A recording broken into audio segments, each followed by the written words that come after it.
In other news today, you may have noticed that there is going to be no change when it comes to interest rates, meaning the purple python that is still squeezing the average Australian household will continue to do so all the way over summer.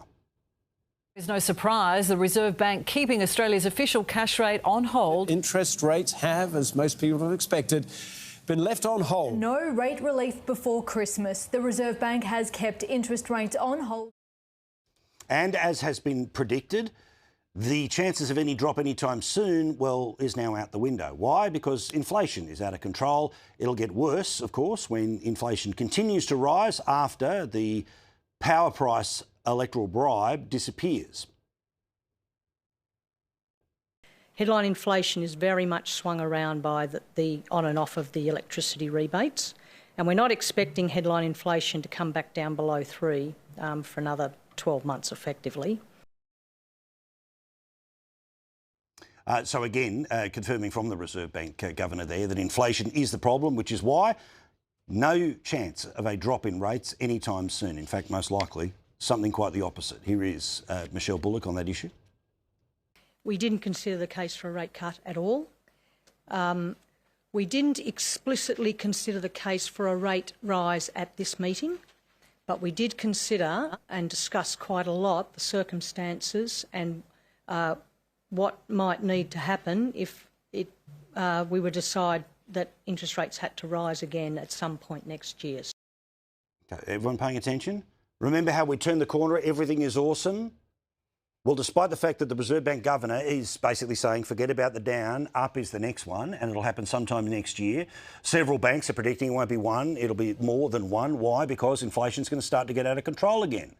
Now, we know why. In part, it's government spending. In part, it's because they artificially fiddled with the indices. They weren't cooking the books. They just were, of course, putting those billions of dollars onto those power price bribes to try to bring inflation down by about 1/2%.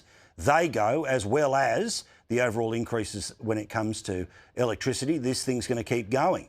Jim Chalmers, of course, who wanted a gold star whenever things go down, well, he's still wanting a gold star for them not going up yet.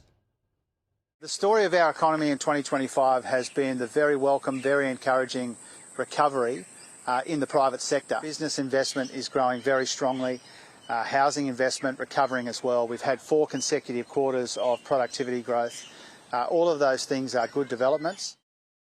Now, when following matters to do with interest rates, finances, all the rest of it, yeah, lots of numbers, sometimes a bit of a yawn. Thank goodness for the way SBS News describes this, because they show all the way from the basically 4/5 of bugger all in 2022, all the way up, 13 of them, remember, a couple of steps down, but we are basically at the same pressure when it comes to interest rates as we were somewhere between 2022 and 2023.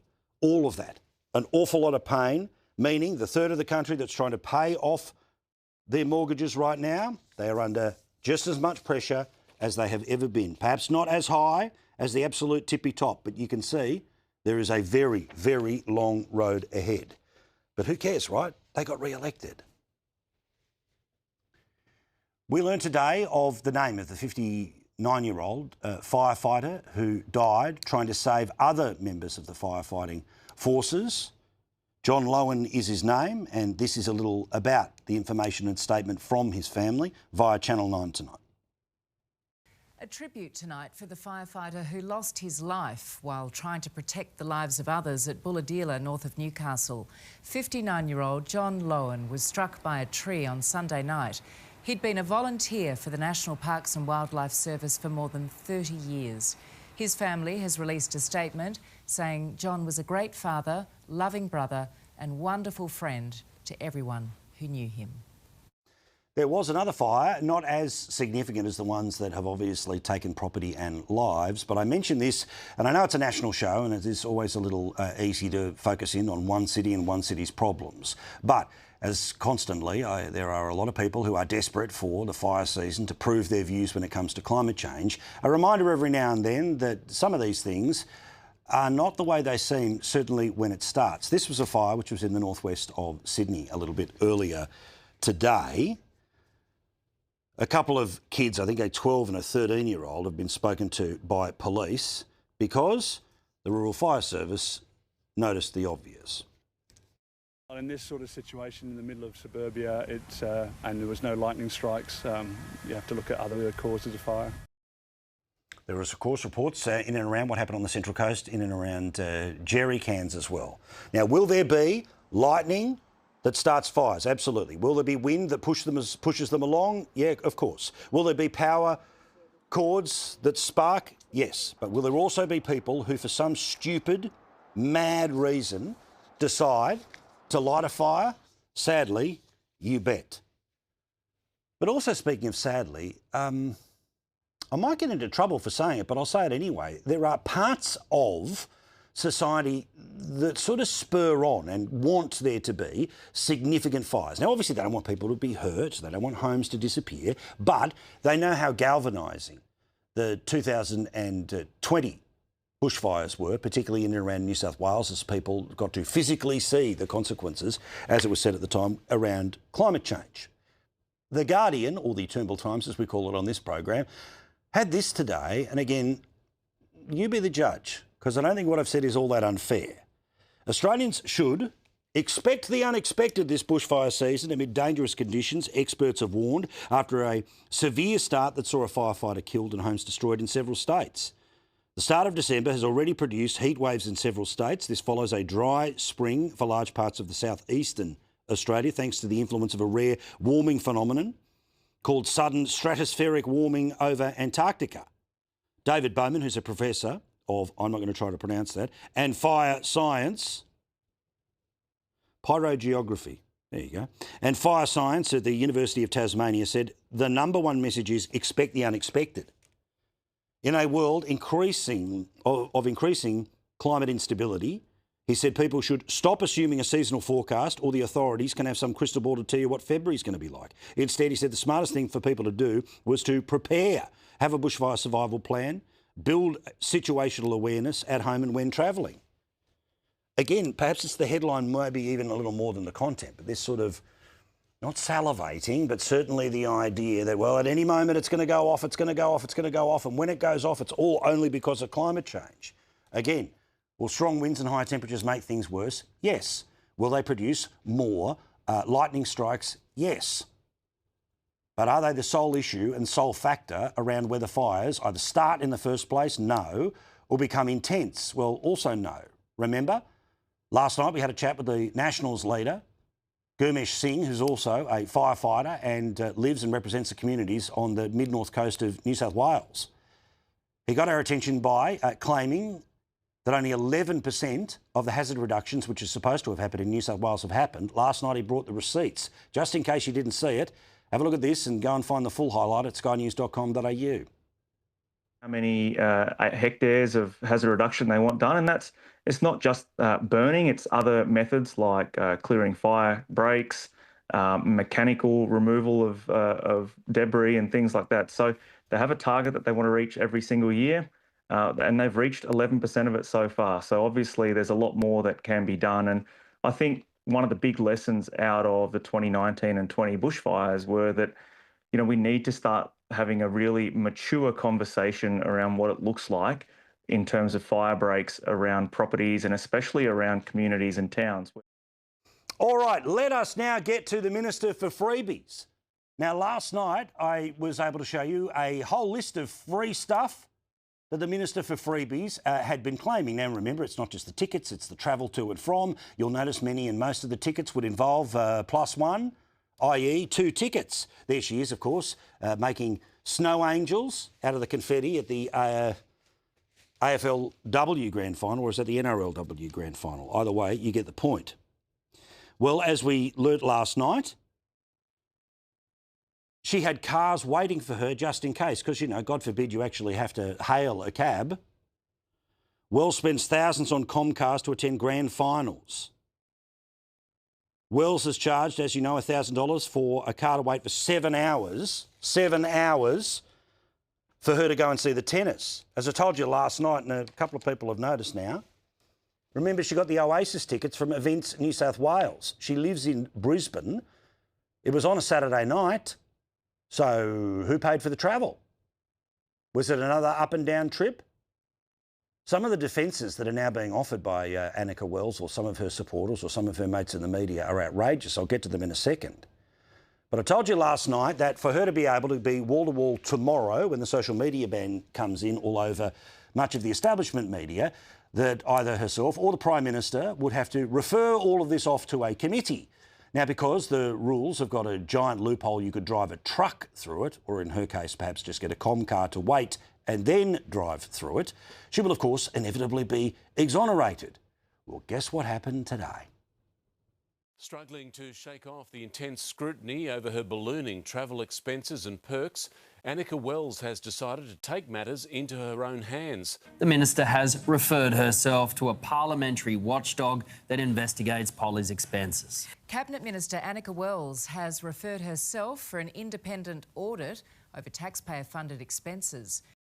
So last night, she had gone longer than the required amount of time to tell us that she was going to things like the Oasis concert in Sydney, not for sporting reasons, not for communications reasons, not to be lobbied by communications organisations, instead by Events New South Wales. But today, the spin, and you saw it picked up by everyone, was that she has referred herself. That now means that any further revelations that come forward, she'll simply say, well, I've put this forward to a committee. I couldn't possibly say anything else, as if somehow she was going to purge a murder trial. So she'll get her get-out-of-jail-free card. Now, we can discuss how this has been prosecuted by many other people, but can I just deal with the media and the media mates for a second? Because it took a couple of days, but then they have now been offering a little bit of air cover to the minister and the minister for her disgraceful expenses. Disgraceful expenses that she may well have been entitled to, but do not pass any test. Forget your pub, as I say, cafe, Target Club, Pony Club, Babysitters Club, whatever, it wouldn't pass the common sense test. Have a look at how Channel 9 tonight tried to pretend nothing to see here because there's more important things to see here. I think that's their point. The most recent report showing 9 of the top 10 blowing more than $10,000 on partners and children. Anika Wells sits at 68th on the list. She is 6th in overall parliamentary expenses at just under $400,000. Andrew, can I break it to you that all of those expenses are outrageous? All of them.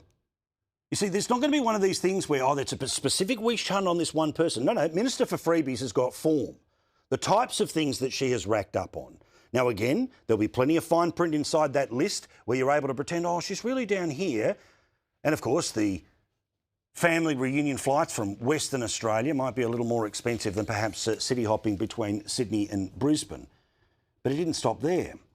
The gender card seemed to be flipped this morning on the ABC. So then why is Anika Wells being targeted? That's a good question, and I suppose it's up to your listeners to really make that judgment on whether this scrutiny on Anika Wells is fair or not. OK. And then the card was visible for all to see via an opinion piece by a wife of a former Liberal MP in the Courier Mail.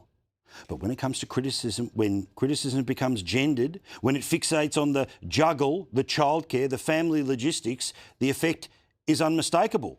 Well, I'm pretty sure that certainly I, who could be perhaps one of the loudest and most focused people on the Minister for Freebies, has used none of those terms. But anyway, we continue.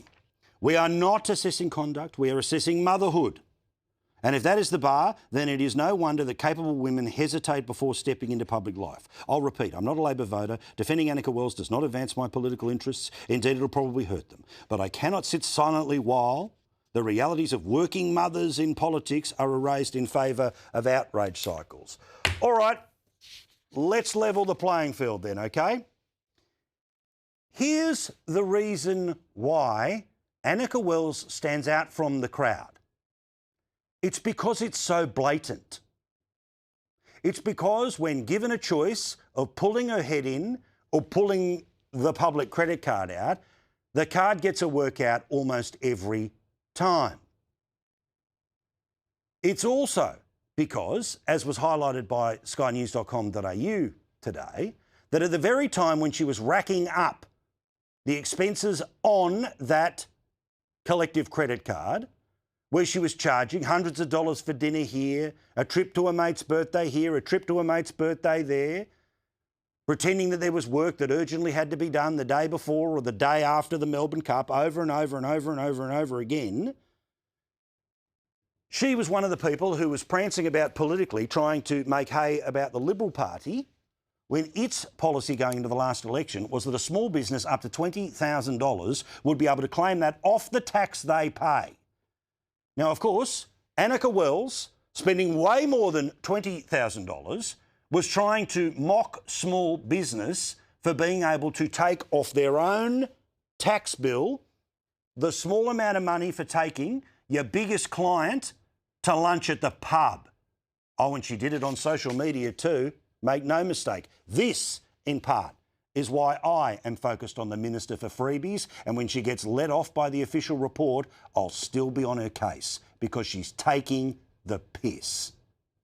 According to the Coalition's publicly defined parameters of their own policy, business could spend up to $20,000 of Elizabeth's own taxpayer funds to attend something like, for example, the Super Bowl, to lather themselves in buffalo wings and baby back ribs nodding along to Kendrick Lamar, all subsidised by the Australian taxpayer. Mr Speaker, this is just another reason why those opposite are not like us. They're not like us. Free lunches for bosses paid for by you, the taxpayer. What is the Sesame Street number of the day?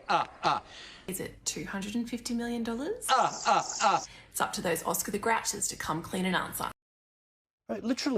Literally, for years before and every week since. That's why. It's not about gender, and it is just pretty weak sauce that people are starting to argue that. If there are people that have spent as much or more, then I'll go after them too. But the prancing, the passive-aggressive way of responding, and the coward's way of now pretending, oh, I can't possibly talk because I'm going to affect a jury trial. No, it's all just a way of getting through to the next stage, which will mean the message sent to all is that travel rorts, expenses rorts, they just don't matter. For his part, Liam Mendes has got some breaking news for us. He's a reporter with the Australian newspaper, and he confronted Anika Wells upon her arrival at an airport this evening.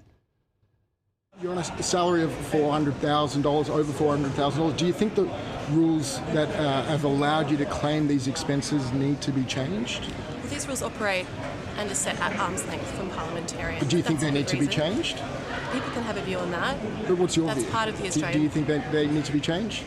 My view is that I understand the guidelines, I follow the guidelines, I've always followed the guidelines, I'll continue to do that.